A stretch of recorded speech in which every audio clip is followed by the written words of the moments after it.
কিন্তু পরে যাতে বলতে না পারে সুপ্রিম কোর্ট যে 31শে মের মধ্যে তোমাদের নোটিফিকেশন করতে বলা হয়েছিল, তোমরা কেন করোনি, সেই জন্যই আইন মেনে আমাদের এই কাজটা করতে হচ্ছে। কিন্তু অপশন আমাদের ওপেন থাকছে ফর রিভিউ।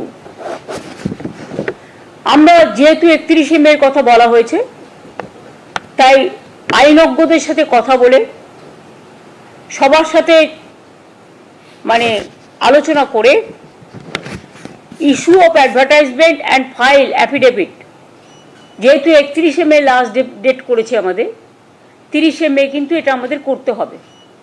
অ্যাডভার্টাইজমেন্টটা আমাদের করতে হবে 30শে মে, কারণ যেহেতু 31শে মে মধ্যে করতে বলেছে।